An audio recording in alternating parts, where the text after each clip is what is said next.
Hello, everyone, and welcome to Moving Mountains for You. I'm your host, Aysleth Zeledon. I go by Sachi Ice Queen on a lot of social media.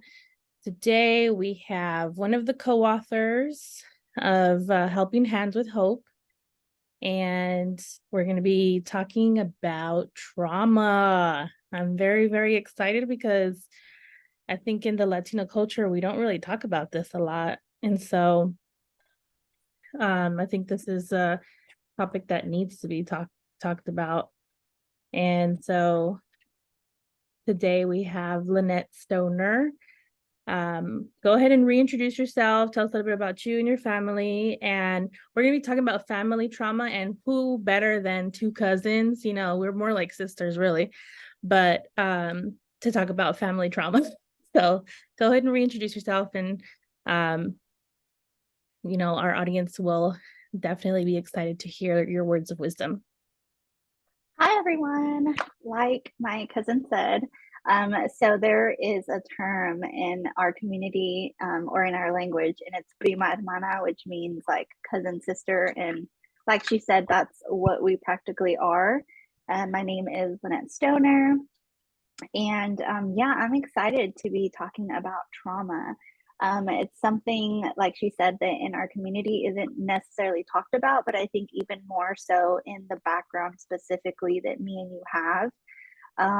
It's completely swept under the rug. And it's taken me a very long time myself to even talk about it. So, a little bit about me. I am married, and yesterday my husband and I actually, it was our 10-year anniversary. So 10 years of being together, and I have a 7, almost 8-year-old daughter.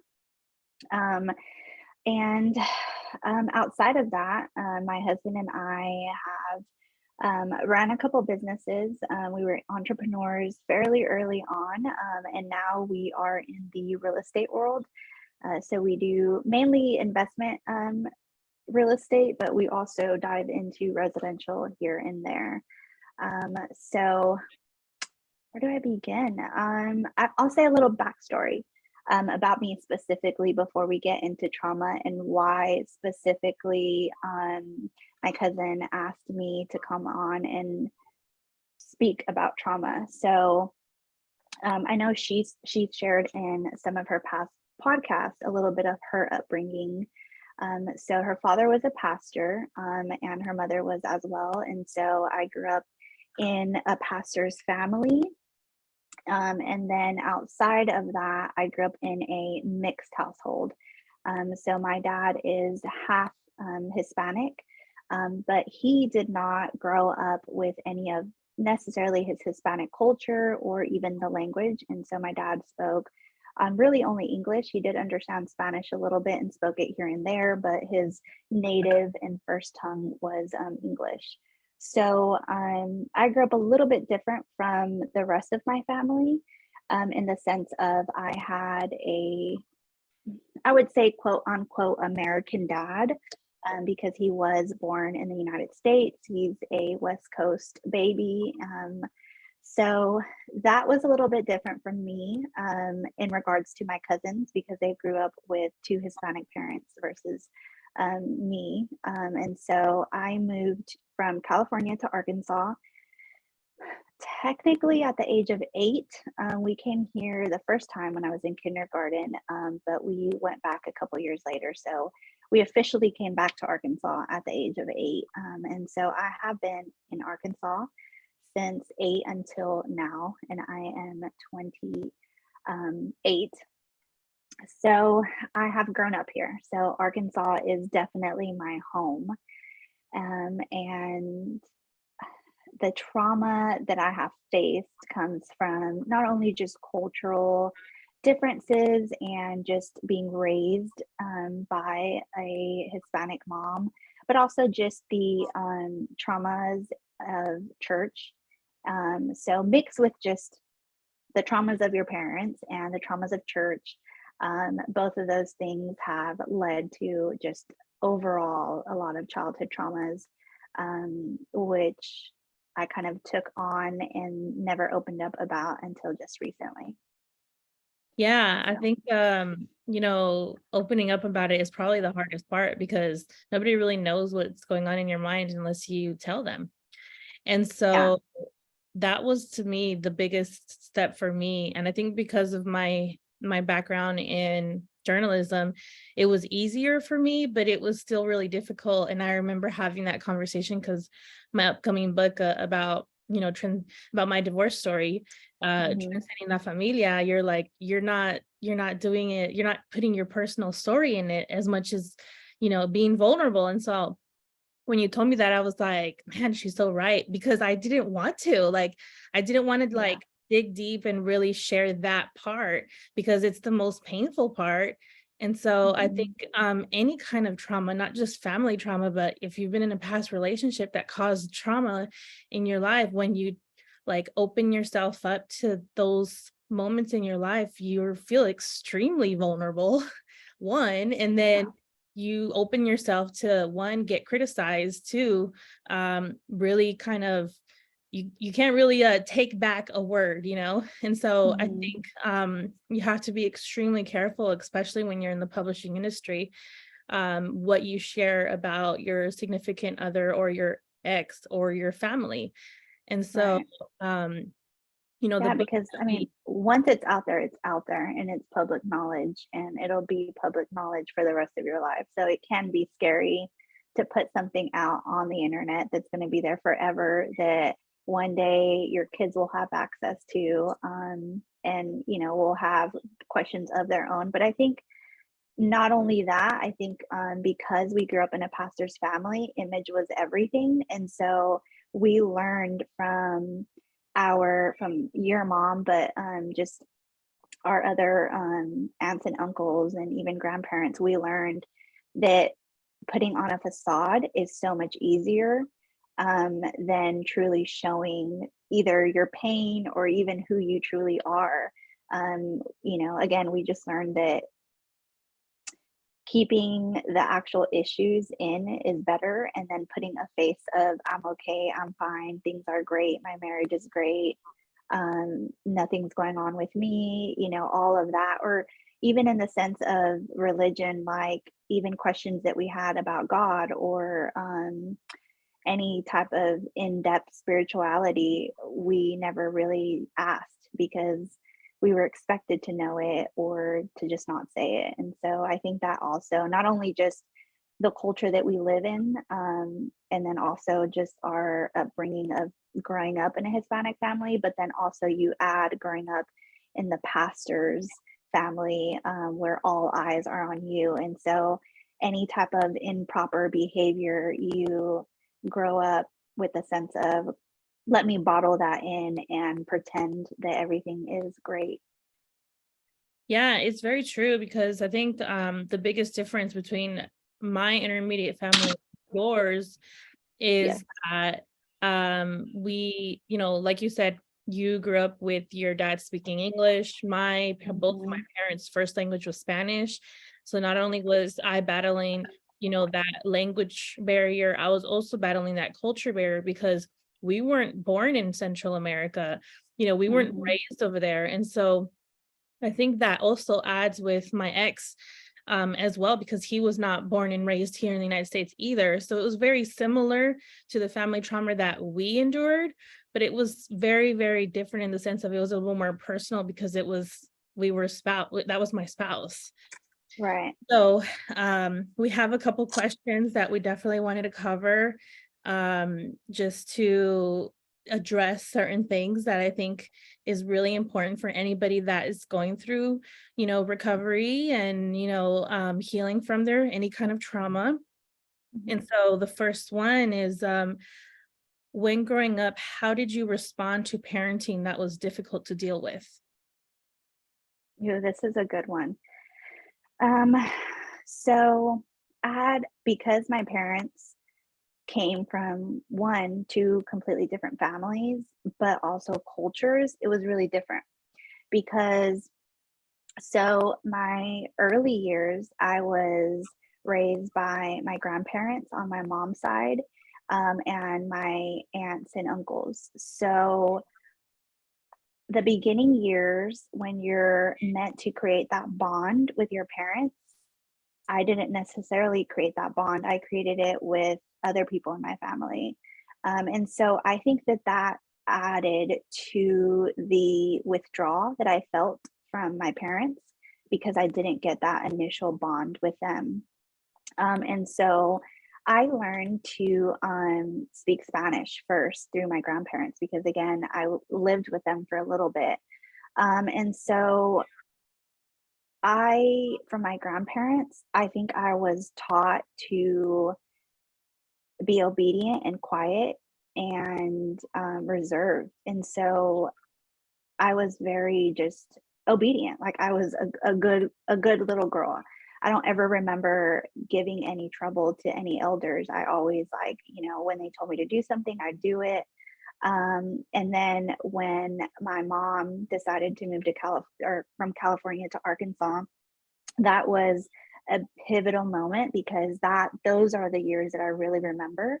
And of course, just with the age, you don't really remember anything at, 1 or 2 or 3. But I remember coming to Arkansas and my dad's background, his parents are Catholic and his family's Catholic. So he went to Catholic school, grew up Catholic, and he had a Swedish mother and a Native American Mexican father. So his father was very like strong, machista, um, very controlling.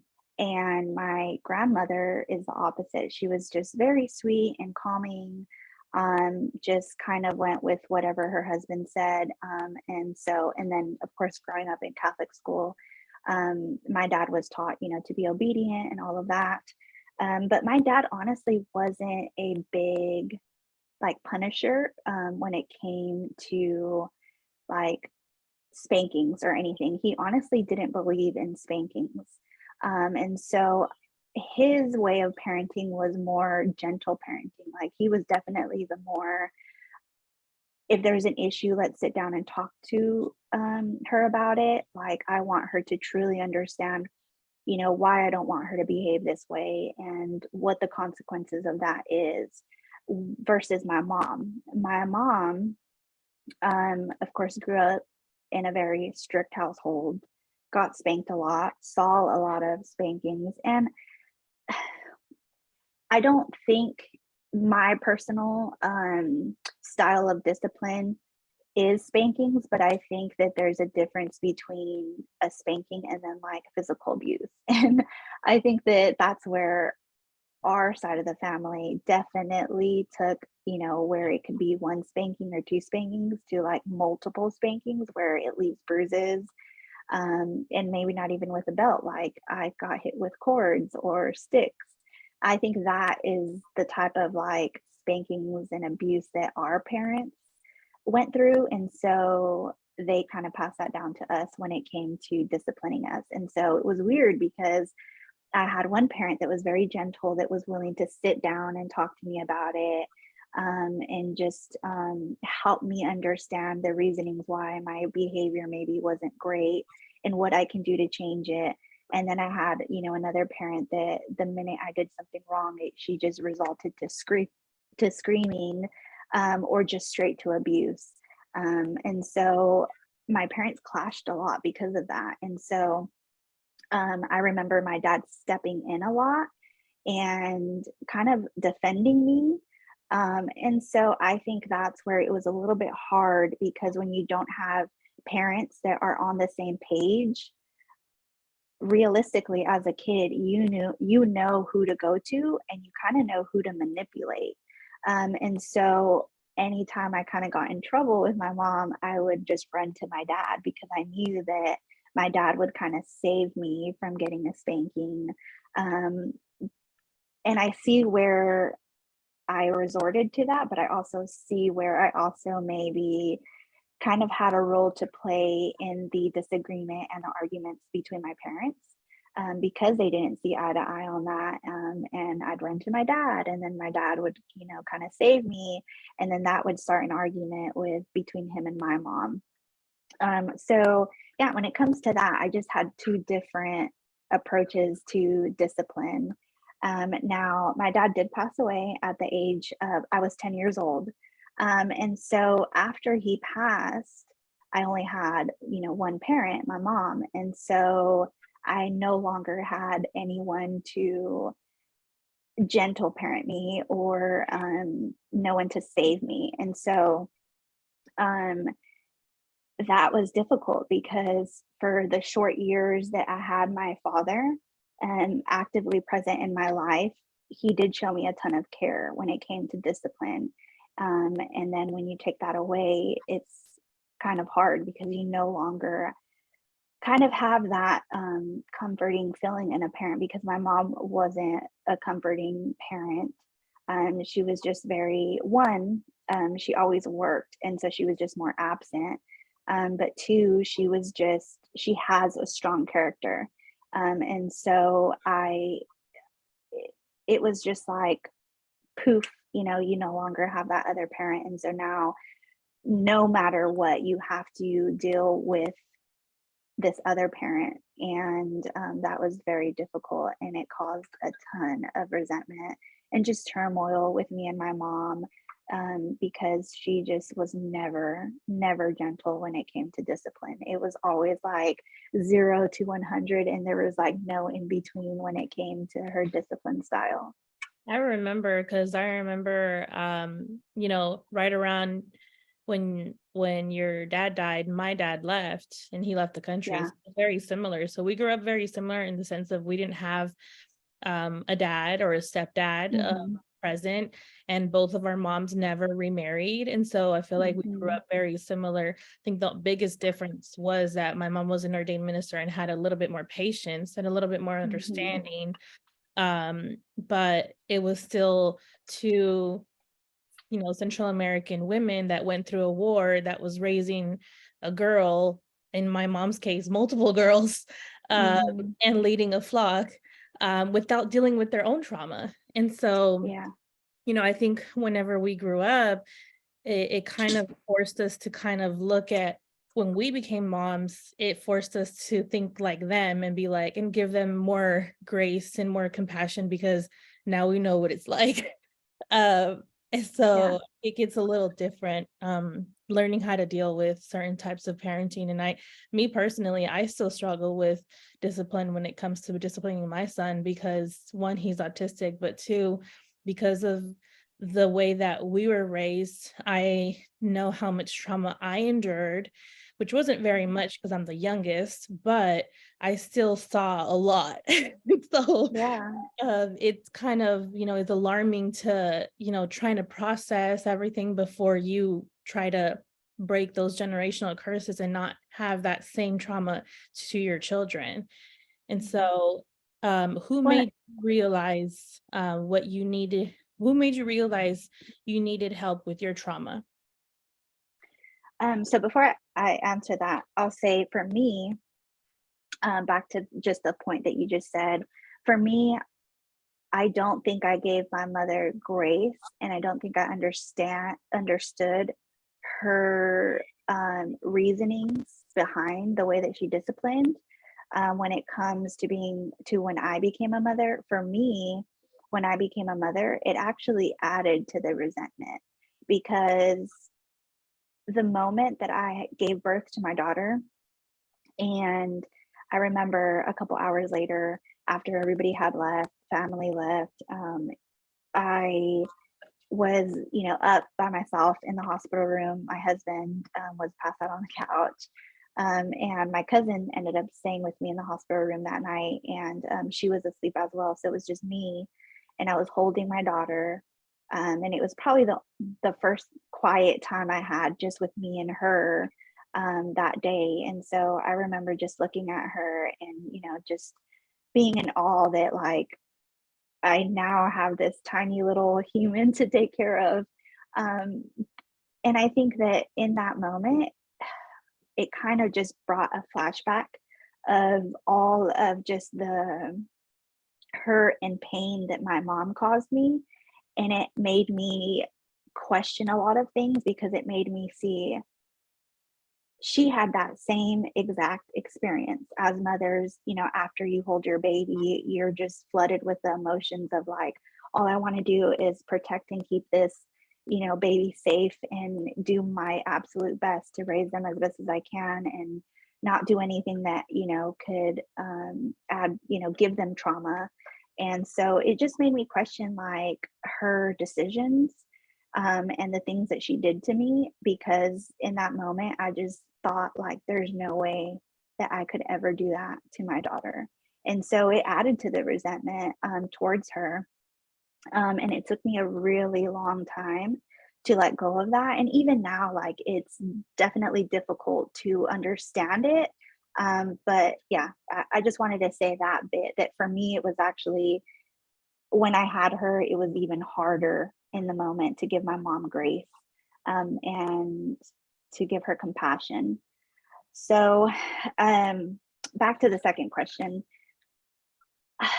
I don't think there was necessarily a particular person. I think definitely when you become a parent, you want to do your best to not do the things that your parents did. Now, some people have amazing, supportive parents and don't necessarily have a ton of childhood trauma or wrongs that they want to correct. But for us, for our generation and your siblings and all of our first generation cousins in this family, I think I can speak for them when it comes to, there's a lot of things that we don't want to pass on to our kids, that we went through. And so when you do become a parent, that's the first thing on your mind is, I want to do anything possible to not go down the same path, that our parents did. And, I don't ever want my daughter to look back and have to heal from her childhood. I want her to have the opposite. I want her to have, the childhood I didn't have. So when I had her, you would kind of think that the moment you have your child that, you try everything moving forward. But I think because I was young and I hadn't dealt with my trauma, and also just where I was in life when I had my daughter was very difficult. I didn't have either one of my parents with me through my pregnancy or birth or even after birth. And so I had no, actual parental support or love when I first had my daughter.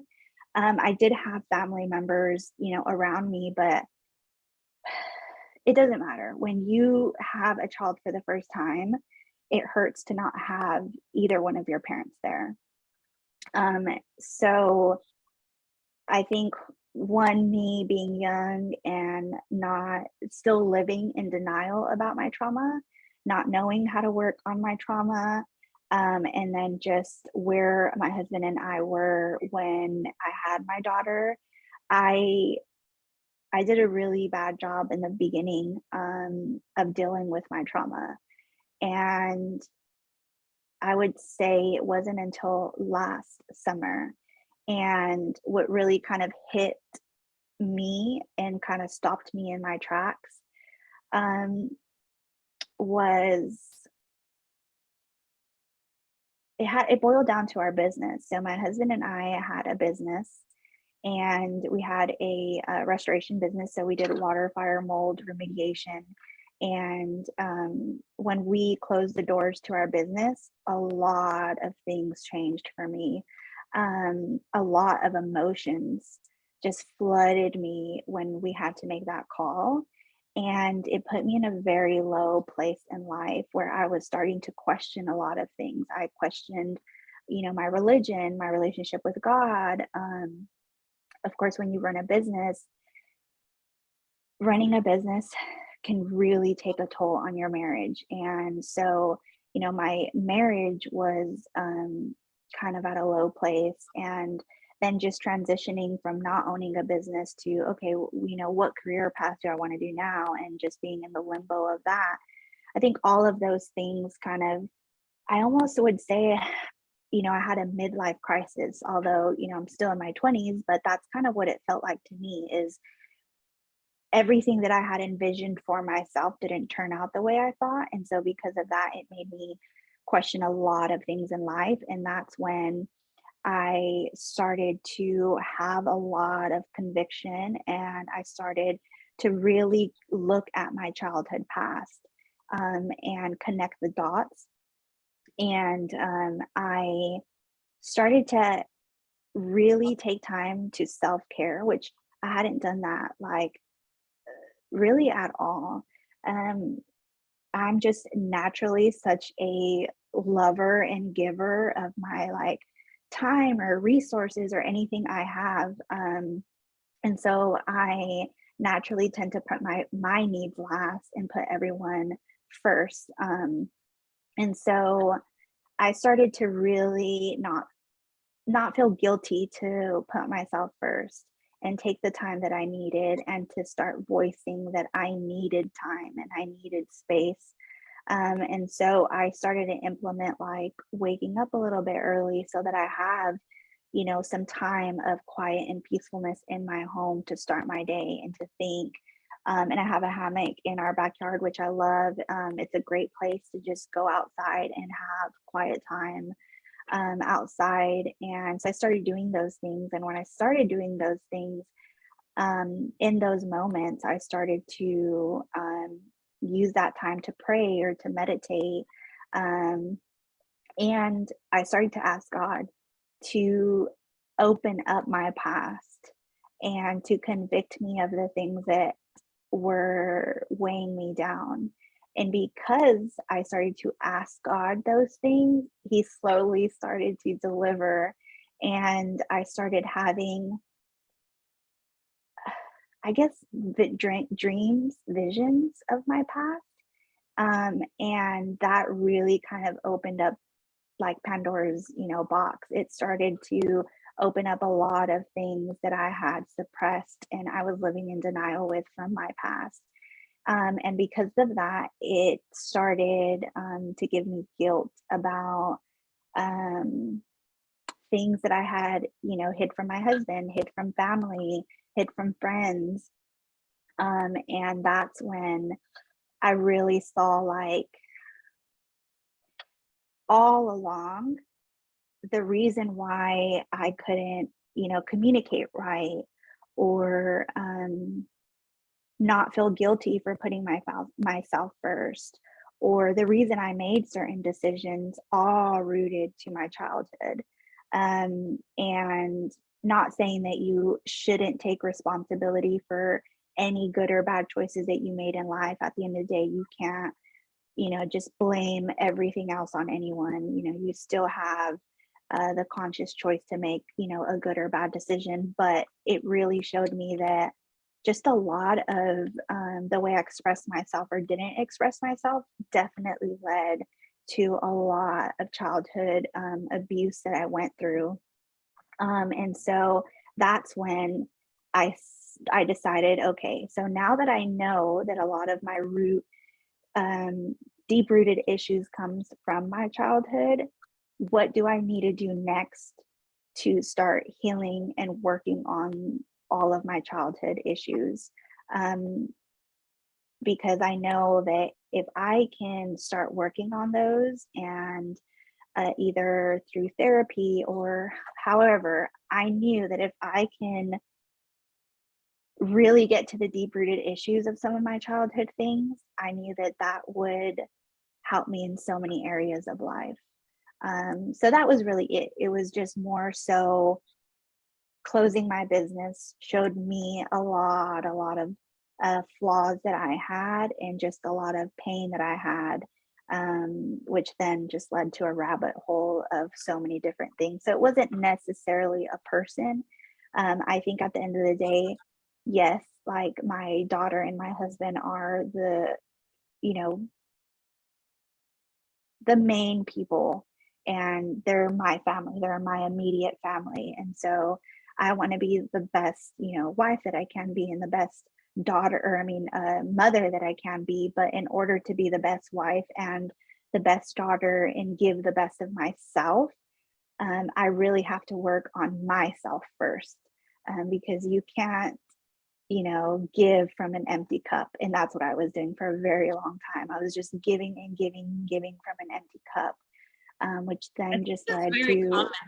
I think it's very heading. common for like, pastors' families and, preachers' kids and just everyone that's in leadership and ministry. I think it's very, very common for them to easily not take care of themselves because we're so worried Mhm. about everyone else's needs. We're so worried about, giving them what they need spiritually, sometimes physically, financially, Mhm. keep connecting them with the resources that the community has. There's so many times where we do so much for the community that we forget that we ourselves first need to be complete before we can help somebody else be complete. And so Yeah. it's really, really important that you mentioned that. Yeah, and, I mean, you know, you're right, just growing up in a pastor's family, it was always like, your, acts of service was a huge thing, and so we were always serving the community, serving others in our church before, we were really serving our own selves.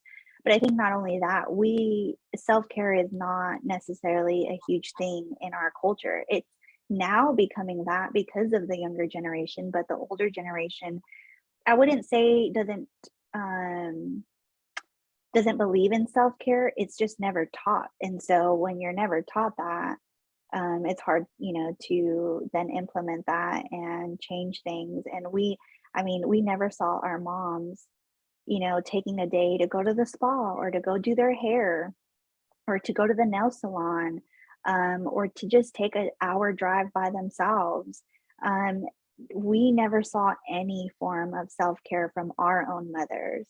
And so that also, added to us not performing self care our own selves because we never saw that from our own moms. It was either they couldn't financially afford it, or they put church before all their other needs. Or they included church in whatever self-care, and so they never took this time to be by themselves doing Right. self-care. Because I Yeah. remember in California so many times my parents and church community, members, they would go to retreats and they would do all these things, where they weren't necessarily working, but they weren't by themselves, healing by Mhm. themselves, you know, like they weren't doing the work on themselves first. They were doing the work for everyone else. And so, Right. you know, um, I remember, yeah, my oldest brother, he's a pastor too, and I remember his wife, she would always do our nails at home, Mhm. like I really appreciated that about my Monica and and Eric is that Yeah. they took time at home, even though it was at home, they would still take the time to like she's an artist, like she gets Mhm. contracted to do, canvas painting and wall art and all these things. And so she would literally paint or do little designs on our toenails. And I remember Yeah. that. So there was certain people that I remember like seeing what self-care was, but it was never our parents. It was always like the next generation, like you said. So, Right. but Well, and too, it was never like explained to us why they were doing self-care. To me, it was more of like, it's for your image. And yes, like when us women perform self-care and we go get our hair done, yeah, it boosts our self-confidence. It makes us feel good. But I think more than that, it's just it makes us feel beautiful. And so to me, when I saw them doing self care, it was more so like for the image because they're in church. It wasn't, I'm doing it because it makes me feel beautiful. To me, it was more like I'm doing it so that I look presentable for church. it's very, very Um, true. Like, and so, again, it felt like everything they did always had oh, it's for church. It always had some type of tie to religion. mhm. I think it's very like my mom and my dad. I think and it's also a very Latino thing too, because my ex also did it too. Like, and he still does it too with our son. Like, he makes sure he has his haircuts. Like, he makes sure he has his, clothes, and like it's Mhm. very, very common thing in the Latino culture because you know they think everyone, and in some cases it is true, they're discriminated against. Like, they just want one less thing for people to complain about us, and they don't want us to appear a certain way. And so, especially in public. And so I think it's very, very common for Latinos to always, always want to appear presentable. And Mhm. at least that's what my mom always grew up, telling me. She's like, they're going to treat you how you look, is what I remember my mom telling me. And Mhm. so I think it's very, very important in the Latino culture for them to have that image of, okay, we may not be from here, we may not speak your language completely, but at least we look presentable. And so, Mhm. what our last question, or, if we have time, hopefully we do. Um, what would you say to someone who is in denial and thinks they can heal by themselves?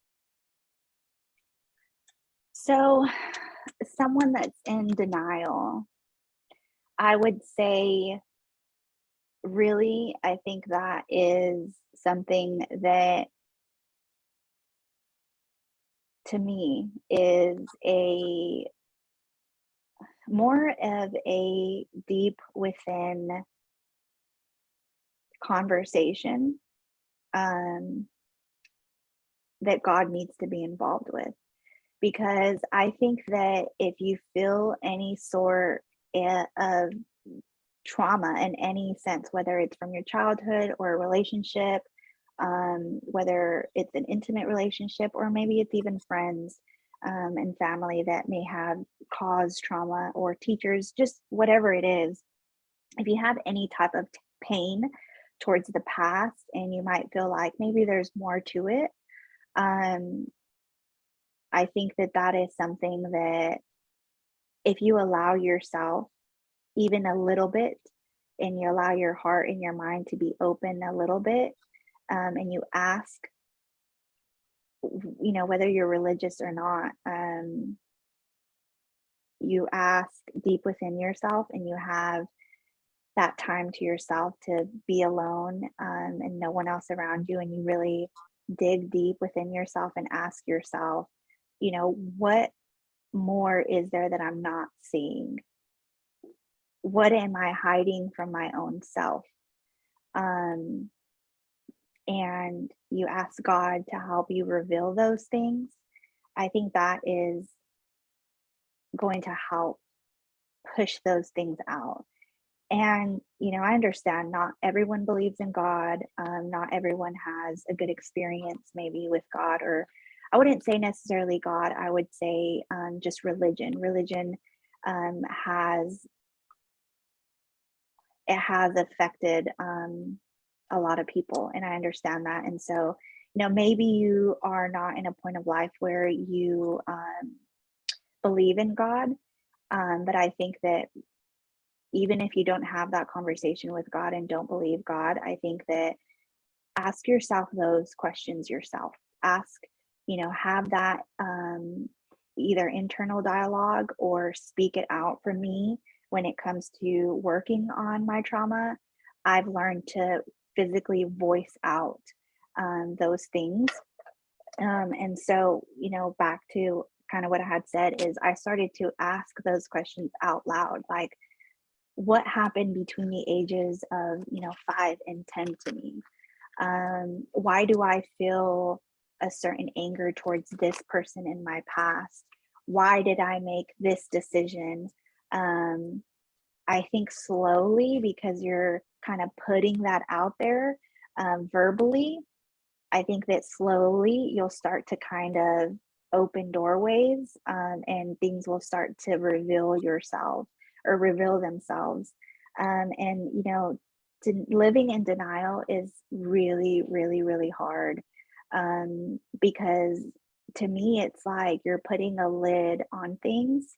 And at one point, everything will explode. Everything will hit a point where you're just going to just erupt. And so, denial will definitely leave a hole in you for a very long time if you don't really deal with it.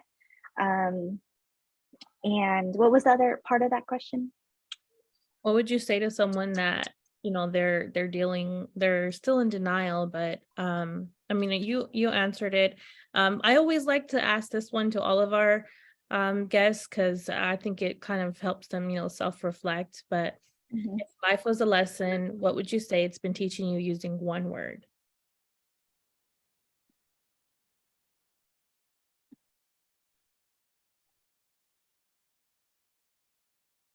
Grace. I think that's my one word is I didn't give myself grace for a very long time. I punished myself for the decisions I made based off my pain. And so I never gave myself grace and I never saw myself as graceful. And I also didn't give grace to other people. Um, so the biggest lesson I've learned is I have to give myself grace and I have to understand that although I didn't make the best decisions, um, I was living in a very broken state when I made those decisions, and I was living in a survival mode mindset. And so I internally hated my own self for a very long time. Um, but once I started to really address those issues, I started to see, wow, I made that decision because of this and this and this. Although it wasn't the best decision, this is why I made it. And it's okay. And, although I hurt myself and others, I did the best that I could. And I know deep down, I am a loving and good person. At that time, I was in a very bad mental state. And so I, hurt myself and others. And to have just fully given myself grace and saying, like, you were a broken soul. Um, and then also extend that grace to others. Like, we talked about our mothers. I've been able to now extend grace to my mom and say, she came from a different country, a different upbringing. She went through a lot of things, when they transitioned from her country to America. That was a whole other set of problems. So I've been able to now say she was also a broken soul that was, raising me the best that she could.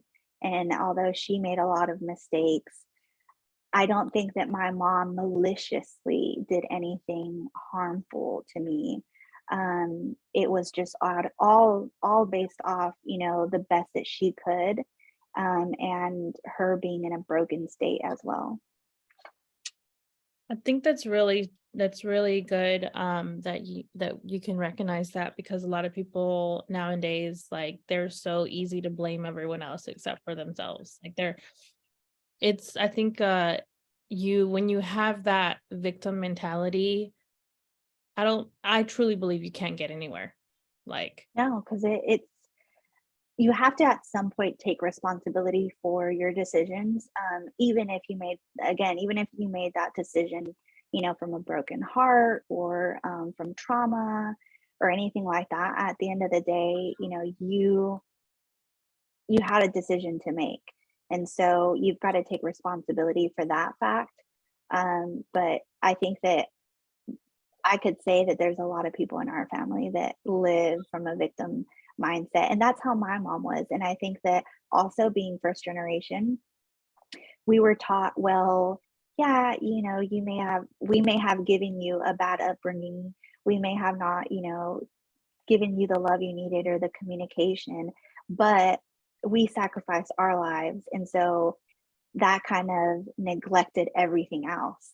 And so that was really hard because we were kind of taught that no matter what they did, at the end of the day, we should be grateful because they, moved to a different country to give us opportunities. And so it doesn't matter what trauma we have, we should still be grateful, for their sacrifices.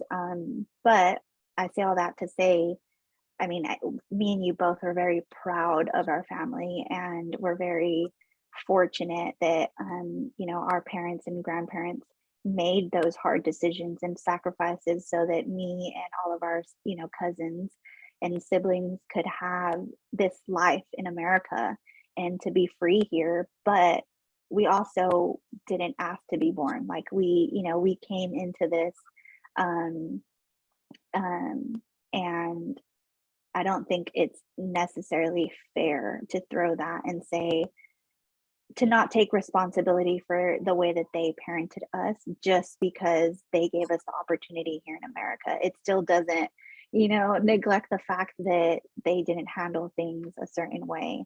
And so I think that a lot of Hispanic parents do that. Like I said, especially the Hispanic parents that did migrate here from another country, they always throw that in their kids' faces that, well, we sacrificed a lot for you to be here, so just be grateful.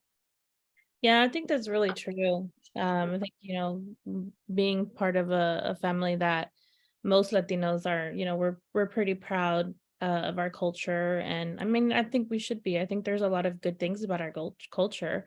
Definitely want to Mhm. share, Learning Idiom is a nonprofit organization. We virtually create content for you guys. And all of these episodes are, brought to you by Learning Idiom, and authors are us. And, part of Learning Idiom is sharing our culture. And so like music and food, we love food. like Mhm. like me and Claudia Fountain, my co-host, we create these videos and these podcasts, and we love talking about food and our culture. And at the end of the day, doesn't matter where you're from. I definitely want to, tell anybody, embrace your culture, because running away from your own culture is not gonna benefit you. If you embrace who you are and who you came, where you came from, instead of thinking and looking at all the negative, you know, um, there are certain things that you have an advantage over someone else because they weren't raised that way. And Mhm. so, to wrap this up, definitely embrace whatever culture that you're part of, whatever trauma, family trauma that you have. Think of what you can learn from it. I always tell people to look for the purpose in the pain. I had a lot of trauma growing up because of the abandonment issues from my dad, but I think also from, us being raised by a single mom, not always having my mom there at, school events because she had to work, so like there was Mhm. just a lot of things that we had to deal with, that I now am still, I think it's a journey, a healing journey of, choosing to heal. And so definitely wanted to get you on the podcast since you made that decision that so many people don't make soon enough. And so thank you for Yeah, you. and I think that's Mhm. oh, sorry. I think that's a big thing is when you really think about it, we only have this one life.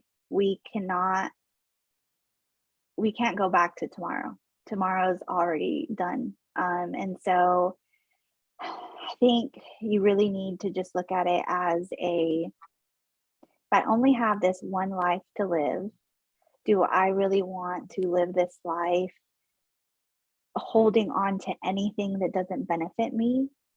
Um, and do I really want to live a life in the past? Because when you don't deal with those issues and you push them back, you're still living in the past. Um, and so, really looking at it as because I only have this one life and I can't go back anymore, I can only go forward.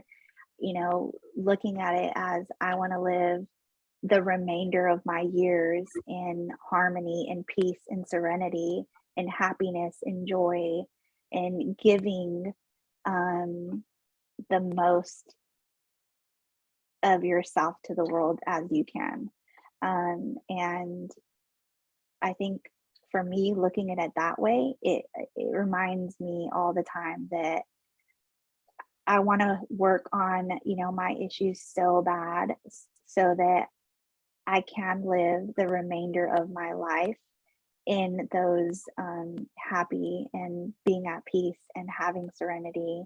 Um, and I'll, just lastly say that working on trauma is really hard. And some days it'll kind of feel like you're backpedaling and you haven't really gotten anywhere with your trauma, but it's a thing that's day by day, month by month. Nothing is going to heal overnight. Um, what I found is talking about my trauma has only led to more doors and more doors, and sometimes opened up even more doors that didn't even know were there, that has kind of added to trauma. But I think that's good, because the more that you start to open up and see things, those are just more things that you can start working on and start healing. And so I would say is do it for yourself so that you can give the very best of yourself to the world. But also to really find your support, whether that is through going to therapy or talking to somebody in your small circle, whether it's your family or your friends, whether it's going out there and finding all types of different therapy, or just starting slowly by yourself at home.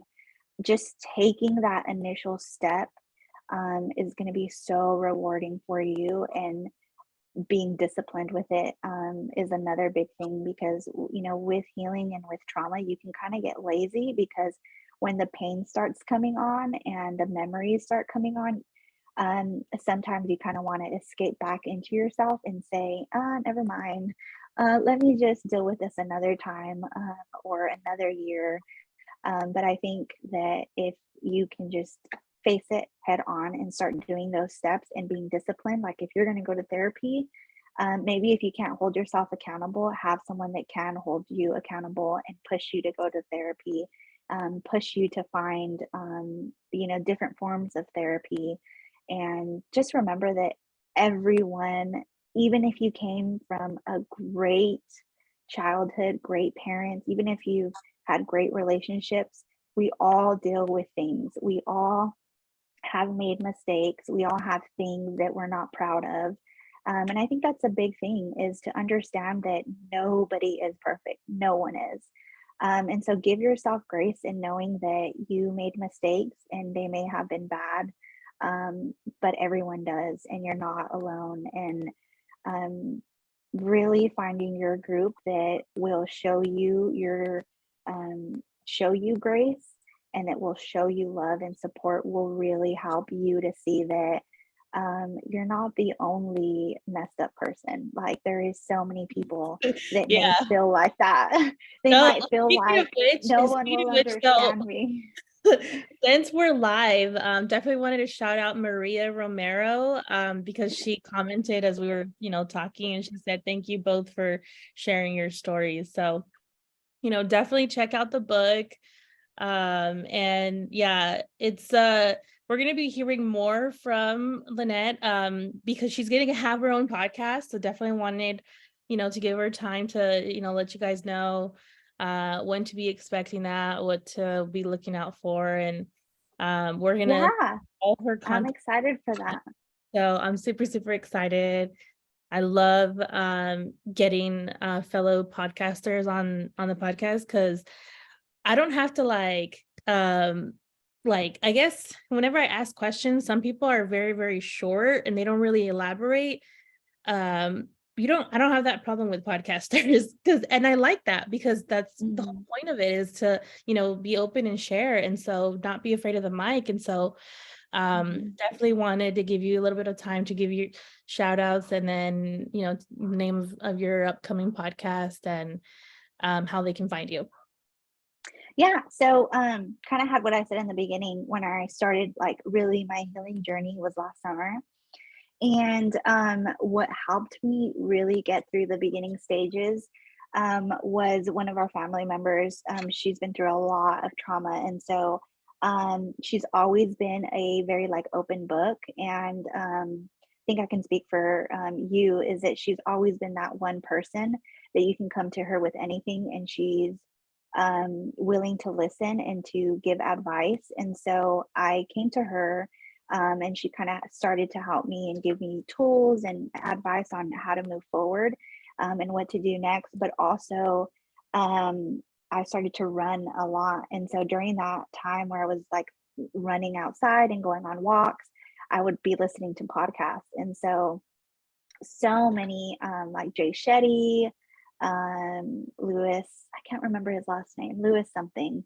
It slipped my mind, but them two, and then there's another two girls that they talk about just traumas and a bunch of other things, but really listening to their podcast really started to help me. And so because I was listening to podcasts a lot, I started to kind of see that there was not a lot of female um, Hispanics talking about trauma and really digging deep. Like I found a couple podcasts, but they were very surface level. They weren't really talking about traumas the way that I would have wanted, or what I was seeking. Because although these other podcasts helped, in some ways I still couldn't relate to it. And so that kind of sparked an idea in my mind. And, I just thought to myself, well, if I can't find that, why can't I provide that? Um, and so that's kind of where the idea sparked. And I really pondered on it for a very long time, for a couple months. But I think what really held me back from 100% pursuing it is just I knew I needed to do a lot of work still on my own healing, because I didn't want to necessarily talk about certain topics that were still triggering to me.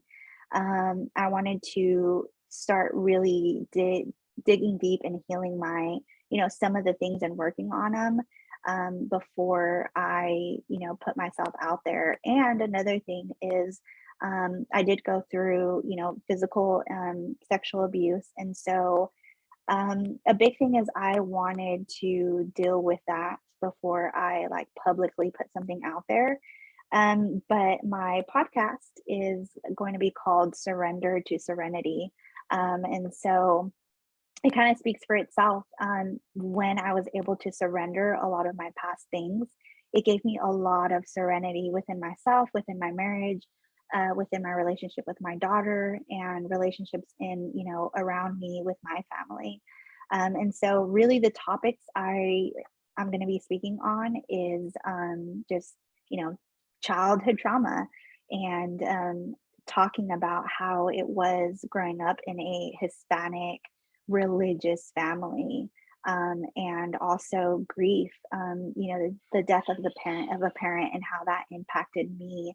um, and also those are the main three topics. But also I'll be digging deep into like marriage, and all of those things. But I think the three main topics are going to be those three that I just mentioned. And really I know that any story of healing and trauma is a testimony. And so the way that I see it is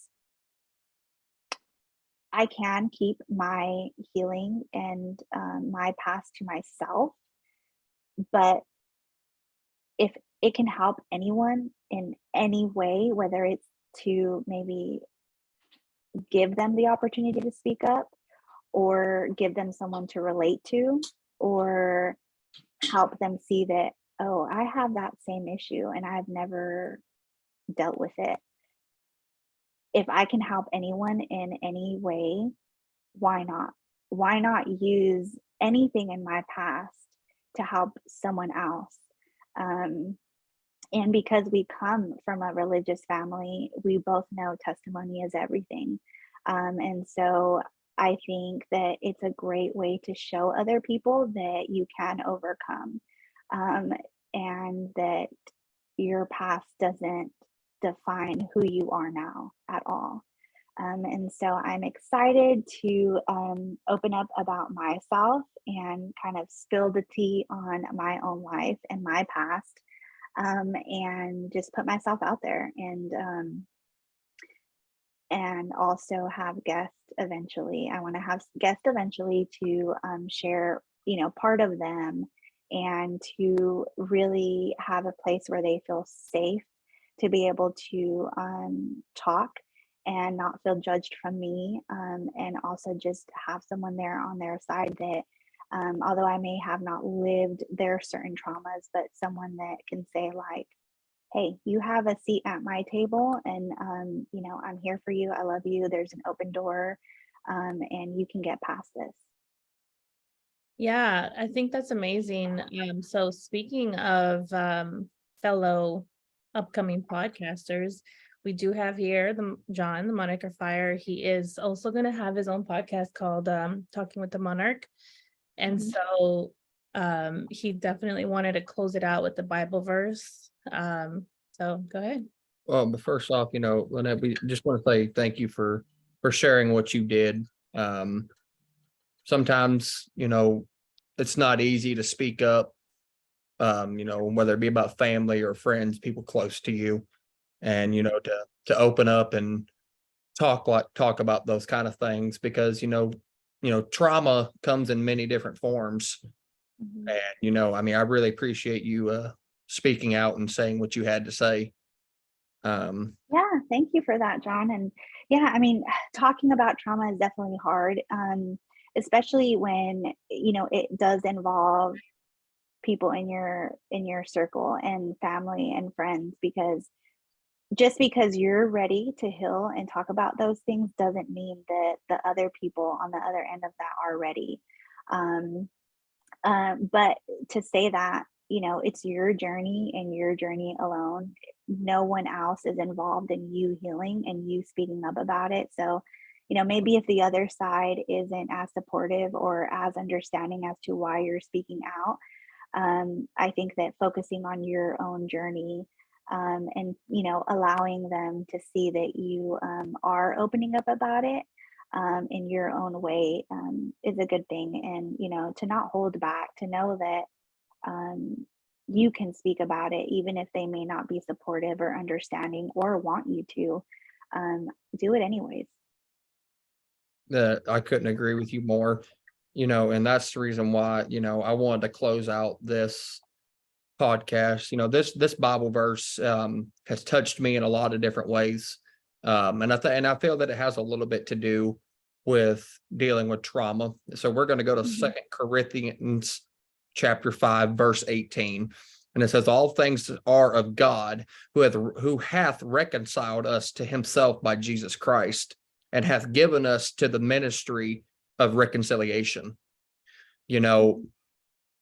my take on it, I feel that we do have a lot of reconciliation in life. There Mhm. are a lot of things that we become complacent with, and you know, back to what you were saying, the other side of that story or the other side of that party may not be ready to hear what you have to say. Mhm.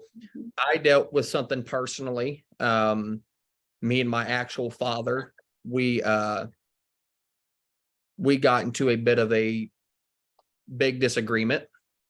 Um, I practically, in a nutshell, told him that if he was not happy with who I am, with the life that I'm deciding to live and to have, then that was his own problem. Mhm. Because the minute you give somebody control and power over you, your family, your life, everything just turns to turmoil. You just deal with nothing but problems. And it hurt having to have that conversation with him because that is my dad. Mhm. But I feel that it's harder, especially when it is your family that you have to have these conversations with, because you're afraid of the judgment that you're going to receive from them and the criticism. Mhm. And whenever it's between like you and like a parent, you constantly seek that approval from your mom or your dad, because that's who you've always looked up to. That's always who you wanted Mhm. to be there in your life and to be very active in it. And I just think that more people should be more open to the talk of talking about the trauma and the problems amongst each other, but it's neither here nor there. Which, like you were saying, you've dealt with a lot of trauma over the years, and was everybody ready to hear what you had to say during that time? No, no. And I think it kind of all plays out to in time. I wasn't ready to speak about it 5 or 6 or 7 years ago. And so that's where, yeah, I could have saved myself a lot of pain and a lot of mistakes that I did, but it all comes down to timing. And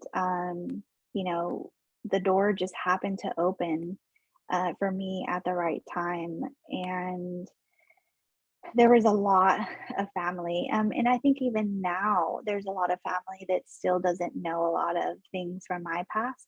And I think that, they probably will be shocked when I open up even more on my past. But I think that, if a family member, especially a parent, isn't ready to hear your emotions and your story and your past and the reason, why you feel that certain way, it's kind of on them.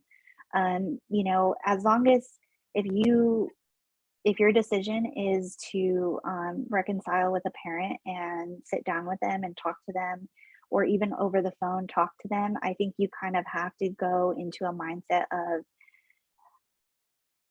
not that they will 100% be supportive or understanding. I think you kind of hurt yourself thinking that they might. I think, having just an open mind of saying, what I'm about to talk about with them, they might not understand it or accept it, but this is for me. And regardless of their response, they may have a response of hatred or not understanding or being ashamed of you or judging you, or they might be loving and supportive, but just go into the mindset of, regardless of their response to what I'm about to tell them, this is 100% for me. Now, yes, I would love their response to be a response of love and care and forgiveness, and for them to be apologetic and be sincere, but you might not always get that. And so just go into it open-minded and saying, like, I need to do this for myself regardless of whatever outcome is going to happen. This is for me. And I'll say this, I've cut out a parent from my life for several months because of the lack of communication and lack of respect. And so, in my case, after cutting out a parent, it actually helped because it showed that parent that I am no longer a child that they can mistreat, that I am now an adult that has boundaries and that will no longer allow that type of behavior and that type of communication. And so I think showing that parent that you are willing to cut off complete communication, that it shows them, wow, in order to have, my child in my life, I either need to work on myself or I need to just learn to communicate with them the way that they need to be communicated to, or I won't have a relationship with my child. And, some parents will see that and try their hardest to have you around, or some parents, unfortunately might not care and are okay with not having a relationship with their child, but that's not on you, that's on them. Right. No, I completely understand that. There has to be some grounding level to have these kind of conversations. And I think that's where, like, even me myself, I am guilty of getting my hopes up and thinking that, like the conversation with my dad, I got my hopes up super high that he would be so understanding whenever it was just the complete opposite. And I hurt more after having that conversation than what I did gaining some kind of confidence from it. Right, But because from a parent, when you have pain, you want them to see it as, oh my gosh, my baby is in pain, how could I have done that to them? But unfortunately, not every parent is going to have that response. And that, that's the response that you naturally want. You naturally want your parent to say, OMG, I messed up. I'm so sorry that I hurt you in any way. And, I'll do anything to fix it, or I'll try to fix it, or, I'm glad you're seeking help. But again, not every parent. And so just not having that high expectation of people will really save yourself pain. Because at the end of the day, like, we all have expectations on people, and you learn that a lot of people will let you down.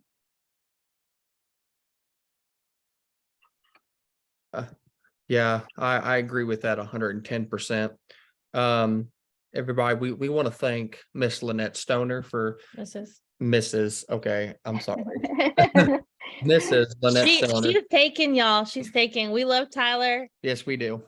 Yeah, it's been so much fun to talk with the both of you and answer those questions. And like I said, just find your support. And it's not always family, it's friends, and it's people in your therapies. They can become really great support systems for you. But just know, like, again, the healing journey, it takes time. It's ugly, it's painful, it's emotionally, physically draining, but it's so beneficial. And when you start healing and you start going through that, you'll see so many things in your life slowly start to turn around. And for me, I like to say, I felt like I had like glue, just kind of patching my heart up for a lot of years. And I think for me, the healing was that glue was never meant to be there. I was using other things to kind of keep my heart attached. But once I started healing, that glue started to disappear, and I started to have me again, and discover me again. So just don't be scared, don't be afraid to talk about it. And if you can't come to family or friends, then seek outside help. And just know that talking about it is always the best route to go about it. Suppressing feelings will do nothing but keep you in resentment, keep you in bitterness, and all of those things. And that's just not the life that I would want for anyone out there. But as long as you're trying to better yourself and you're doing it in a respectful way, and you're being you have integrity about it, then so many things will start to turn around, and you'll start to see your life in a whole different view. I couldn't agree with you more. Everybody, we do want to thank Mrs. Lynette Stoner for joining us today and sharing part of her journey, which I'm sure there's still a lot more to go. This is a special production of Moving Mountains for You, also sponsored by Authors R Us and Learning Idiom. We want you guys to be on the lookout for some of our latest releases. We have recently done a video for Memorial Day, and we had our parent teacher summit, and especially just with this last weekend was Father's Day. So for any of those fathers that are checking in and listening to our podcast, we want to thank you for being amazing dads and hope you had a good weekend. Lynette, be sure to give our thanks to Tyler. We hope he had a fantastic Father's Day weekend. Yeah, I do want to add thanks for the men that are supporting either their partner or their spouses through healing, because that's hard. That's hard on a partner and a spouse.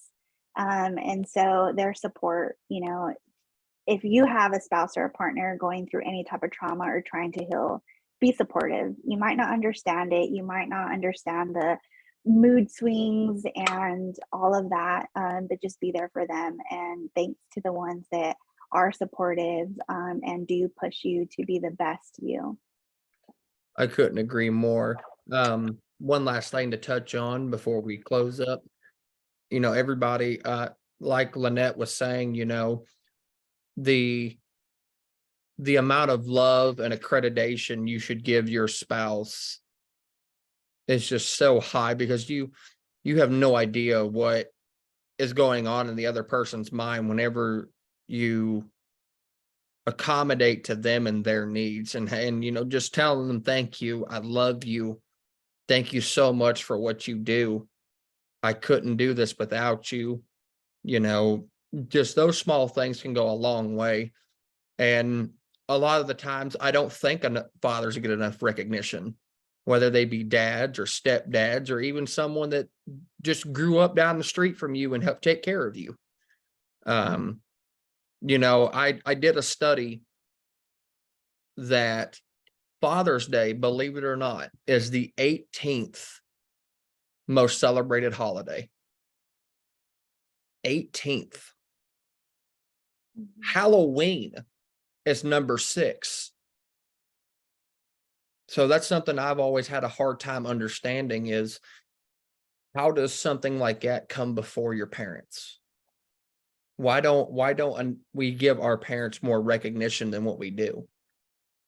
Despite, like I said, they could be a regular mom, regular dad, or step parents, or like I said, somebody that just raised you. I lost the one thing I considered to be my dad last September. And he meant the world to me.